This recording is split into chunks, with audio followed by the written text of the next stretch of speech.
Hello everyone, welcome back to my YouTube channel. I am Hardik Chikara. आवाज़ कम आ रही है शायद से। ओके, ये चैप्टर बहुत ही इजी होने वाला है क्योंकि पढ़ा कौन रहा है। और हमारे सेक्टर्स ऑफ इकोनॉमी इतना हार्ड भी नहीं है, उसमें से थोड़ा सा पार्ट हमने पहले भी पढ़ रखा है। यार ये क्या हो रहा है फ़ोन में। तो थोड़ा सा पार्ट उसमें से हमने पहले भी पढ़ रखा है। और आइए शुरू करते हैं। मैं कह रहा हूँ पहले ही, ज़्यादातर एडिटिंग नहीं होगी इसमें।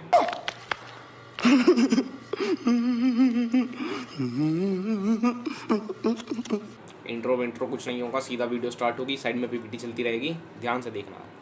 तो राम राम भाई सारन है, हम शुरू करते हैं अपना टॉपिक।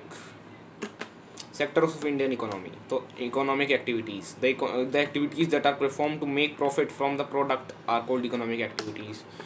किसी भी प्रोडक्ट से प्रॉफिट बनाने को इकोनॉमिक एक्टिविटी कहते हैं। जैसे कि ये प्रोडक्ट है, इससे कंपनी ने प्रॉफिट बनाया है, हैंड ग्रिपर था ये, तो इससे कंपनी ने प्रॉफिट बनाया है, तो ये क्या है, इकोनॉमिक एक्टिविटी है।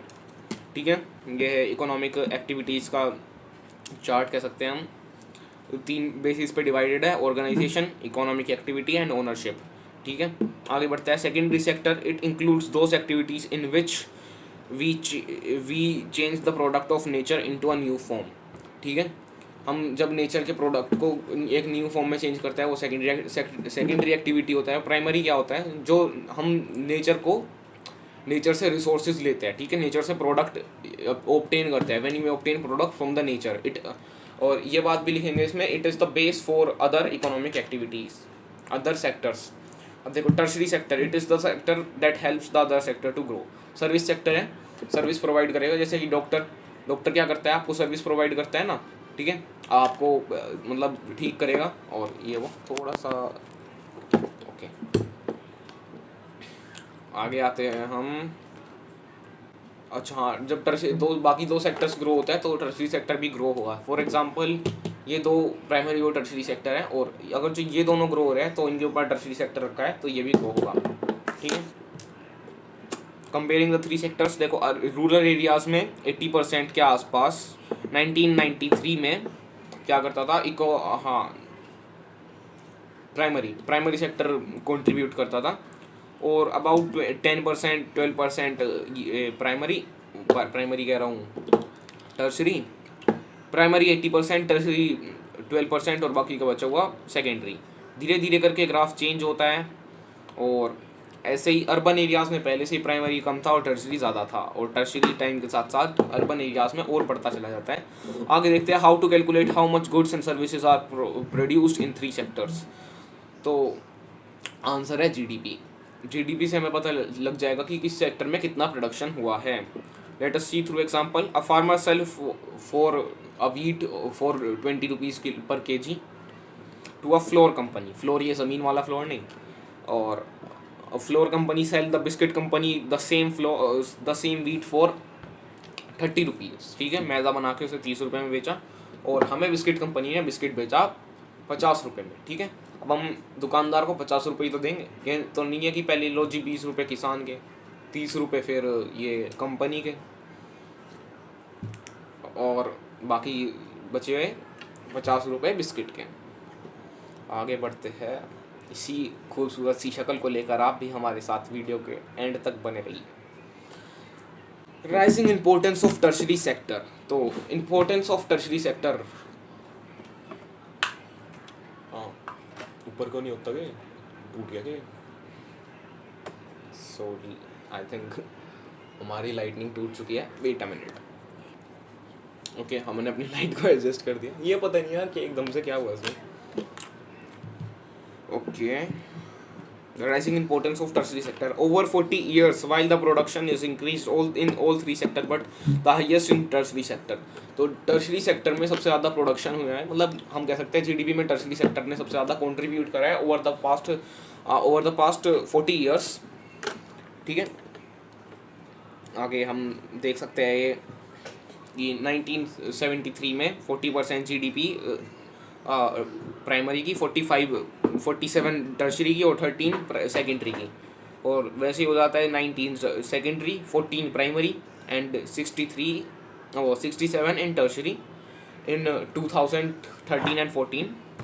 अब देखो क्यों इतना मैसिव ग्रोथ क्यों आया, सीधा 37 से 67, 20% ग्रोथ कैसे आया, ठीक है। Some services like hospitals, schools, police stations etcetera are हाँ प्रोवाइडेड बाय गवर्नमेंट, ठीक है, ये गवर्नमेंट ही प्रोवाइड करता है, ये तो है नहीं कि प्राइवेट पुलिस है किसी देश में चलती देखिए प्राइवेट पुलिस, ओके एकदम से क्या हुआ। When two other sector grow, the third also grow, जैसे मैंने भी बताया था। और over the past decades based on the communication, देखो पास्ट डिकेड्स में कम्युनिकेशन और टेक्नोलॉजी बहुत बढ़िया है। माउंटेन ड्यू, सॉरी कैंपा थी ओके। ओवर द देखो ये पास्ट फ्यू डिकेड से क्यों बढ़ा है इतना, मतलब क्या कारण रहा है कि टर्शरी सेक्टर इतना ज़्यादा ग्रो हुआ, ठीक है। तो अब देखो यार आपके पास अगर जो किसी एक वांट है, मतलब कि आपको वो एक नीड है, आपको चाहिए ही चाहिए, ठीक है। फॉर एग्जांपल आपके पास फ़ोन है, तो फ़ोन के लिए क्या नीड होगी कि चार्जर तो चाहिए ही चाहिए। और अगर जो आपके पास फ़ोन है और इसका वांट क्या होगा कि नहीं फ़ोन तो है पर आईफोन चाहिए, ठीक है, आईफोन तो है पर 15 चाहिए, ठीक है। ओवर द पास्ट डेकेड्स, अच्छा ये तो हो गया। How to generate more employment, अब देखो यार प्राइमरी सेक्टर में लोग काम तो कर रहे हैं, ठीक है, बहुत लोग काम कर रहे हैं, पर जो कंट्रीब्यूशन कर पा रहे हैं वो बहुत कम है, ठीक है। क्यों, अब देखो मुझे इस बोतल में से पानी पीना है, तो इस बोतल की कैपेसिटी है 500 ml, ठीक है, मुझे 200 ml ही पीना है, तो 300 ml तो मेरे लिए वेस्ट हुआ ना, ठीक है। भले ही वो पानी की बोतल को भर रहा है, भले ही वो पानी है, पर मुझे तो 200 ml ही पीना है ना। ऐसे ही एग्रीकल्चर में होगा, अगर जो किसी लैंड पे हम कह सकते हैं 2 आदमियों की ज़रूरत है, उस पर 5 आदमी काम करेंगे, तो काम भले ही जल्दी ख़त्म होगा, पर क्या होगा लोगों को प्रोडक्शन तो उतना ही मिलेगा ना, जितना हमने क्रॉप ग्रो करा है उतना ही प्रोडक्शन मिलेगा, जितना तूने बोया है तो उतना ही तो खाएगा। ओके आगे बढ़ते हैं, ऐसा मेरा हुआ, अब जो डर को भी सताएगा। आगे है, अब देखो इसे क्या कहते हैं इस टर्म को, under employment, disguised employment, fuck okay sorry. और 10% बैटरी, यार तुम भी बस क्या क्या करवाते रहते हो। ओके और डिस्गाइज्ड अनएम्प्लॉयमेंट और हिडन अनएम्प्लॉयमेंट कहते हैं इसे। How to come over this, come, अरे CUM गलती से लिखा गया यार, वो COM ही होना था देखो cheap loans to small farmers to provide employment. अब देखो अगर जो स्मॉल फार्मर्स को चीप लोन मिलेंगे तो वो ट्यूबवेल्स लगवा सकते हैं, इलेक्ट्रिसिटी लगवा सकते हैं अपने फार्म में, और जिससे वो ज़्यादा प्रोडक्शन कर सकते हैं, एम्प्लॉयड हो सकते हैं। New dams and canal should be constructed to provide labour work, तो लेबर्स को वर्क प्रोवाइड करने के लिए डैम और कैनाल्स बनाए जा सकते हैं जो बाद में इलेक्ट्रिसिटी भी देंगे और आपको पैसा भी छाप के देंगे, ठीक है, मजदूर भी कर सके फिर government should invest on roads and transport. अब रोड्स एंड ट्रांसपोर्ट पे इन्वेस्ट करेंगे तो लोग ऑटो चला सकते हैं और अपने बच्चों को इंडियन आइडल में छोड़ के आ सकते हैं। गजब बेइज्जती है। It's okay jokes apart, in road पे इन्वेस्ट करेंगे तो ऑटो और ट्रांसपोर्ट्स, बाकी ट्रक टेम्पू बहुत चलेंगे और टर्शरी सेक्टर ग्रो करेगा। और should setup small scale industries, small scale industries से जिससे थोड़ा बहुत प्रोडक्शन हो और इससे जो मतलब वुमेन्स है या फिर लेबर्स है वो एम्प्लॉयड हो जाए, ठीक है।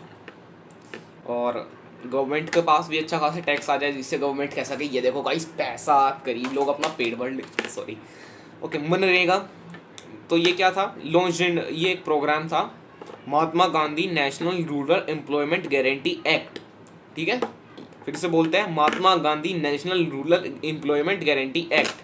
तो इसमें क्या था, लॉन्च हुआ था 2005 में। Government provide work right to work, तो वर्क प्रोवाइड करेगी गवर्नमेंट, मिनिमम 10 डेज का वर्क प्रोवाइड करे, 10 डेज कह रहा हूँ, 100 डेज की एम्प्लॉयमेंट प्रोवाइड करेगी।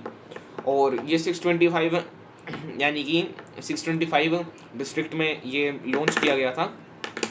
और अगर जो गवर्नमेंट ऐसा नहीं कर पाती है तो वो 100 डेज़ के वेजिस तो देगी ही देगी। अब देखो क्लासिफिकेशन ऑफ ये employment on the basis of condition, organized and unorganize sector. Organize sector क्या होता है? जो सेक्टर गवर्नमेंट से रजिस्टर्ड होते हैं, गवर्नमेंट के उसमें रूल रेगुलेशंस फॉलो होते हैं, और जिसमें जॉब सिक्योरिटी होती है आपके पास, आपको एक पेड हॉलीडे मिलती है, फिक्स्ड वर्किंग आवर्स होते हैं, 9 to 5 जॉब, ठीक है, और गुड वर्किंग कंडीशन होती है, ये नहीं कि भाई कमर तोड़ रखी है भाई काम ने। पेंशन आफ्टर रिटायरमेंट, पेंशन मिलती है रिटायरमेंट के बाद, ठीक है। और अनऑर्गेनाइज सेक्टर में ऐसा कुछ नहीं होता, ना ही तो रजिस्टर होता है, ना उसमें रूल रेगुलेशंस फॉलो होते हैं, जॉब सिक्योरिटी ऐसे उड़ जाती है, ठीक है। और फिक्स्ड वर्किंग आवर्स नहीं होते हैं, आपको जब तक दुकान बंद नहीं होगी आपको काम करना पड़ेगा। पुअर वर्किंग कंडीशंस होती हैं, ठीक है। छोटू भैया का क्या क्या चाहिए भैया जी आपको? अच्छा हाँ, छोटू भैया का डाइजेस्ट निकाल मतलब डाइजेस्टिव जो भी था, हाँ जी, छोटू भैया का बेनेड्रिल निकाल। और ऐसे ही छोटू भैया छोटू और भैया का काम चलता ही रहता है जब तक दुकान बंद नहीं होगी। भैया बैठे बैठे पैसे गिनेंगे और छोटू काम करेगा। Okay, no pension and retirement. अब देखो छोटू बड़ा हो चुका है, नहीं वैसे नहीं, छोटू बूढ़ा हो चुका है मान लो, तो अब वो रिटायरमेंट के पास आ चुका है और वो काम करना छोटू ने छोड़ दिया। अब ये तो नहीं है कि छोटू का मालिक उसे फिर पेंशन देगा, क्यों? क्योंकि वो ऑर्गेनाइज सेक्टर में काम कर ही नहीं रहा था। On the basis of ownership, तो प्राइवेट सेक्टर होते हैं। 10 मिनट में हमारा चैप्टर खत्म हो गया यार। Private sector owned by individual और ग्रुप ऑफ इंडिविजुअल्स, जैसे कि अंबानी रिलायंस को ओन करते हैं, और Tata steel owned by Ratan Tata. Okay, public sector आता है अगला हमारा, own by government, motive to serve people, example school, hospital, railways etcetera. Government provide these facilities like electricity, water, roadways, railways, school, hospital at very low price or for free। अब देखो उसमें से बहुत सारी, जैसे कि वाटर हुआ और रेलवेज और रोडवेज, स्कूल, हॉस्पिटल्स, ये बहुत अबाउट फ्री मान सकते हैं हम इसे, और बहुत ही लो प्राइसेस में हमें अफोर्डेबल होते हैं।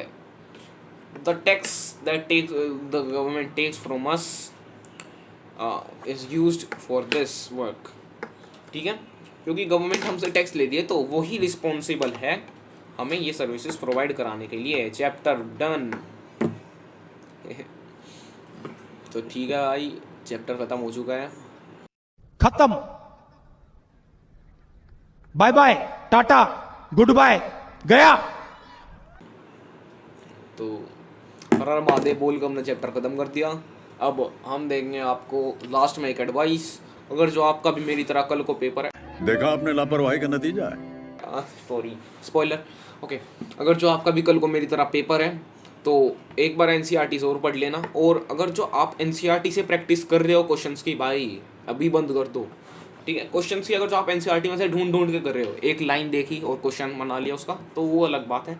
पर अगर जो एनसीईआरटी में से एक आधे क्वेश्चन देखे और कर लिए, जो आपने आपकी मैम ने मार्क कराए थे, उसके करने के बाद, मैं ये नहीं कह रहा हूँ कि ये गलत है, आप करते रहो, ये भी बहुत ज़रूरी है, पर आप कोई सैम्पल पेपर, अभी ये नहीं कह रहा हूँ कि मैं आप एकदम से जाकर सैम्पल पेपर ले आओ, कहीं से सैम्पल पेपर डाउनलोड कर लो और उसकी प्रैक्टिस करो, ठीक है। एनसीईआरटी को डीपली पढ़ो। ये होता है हमारा चैप्टर ख़त्म। जय श्री राम।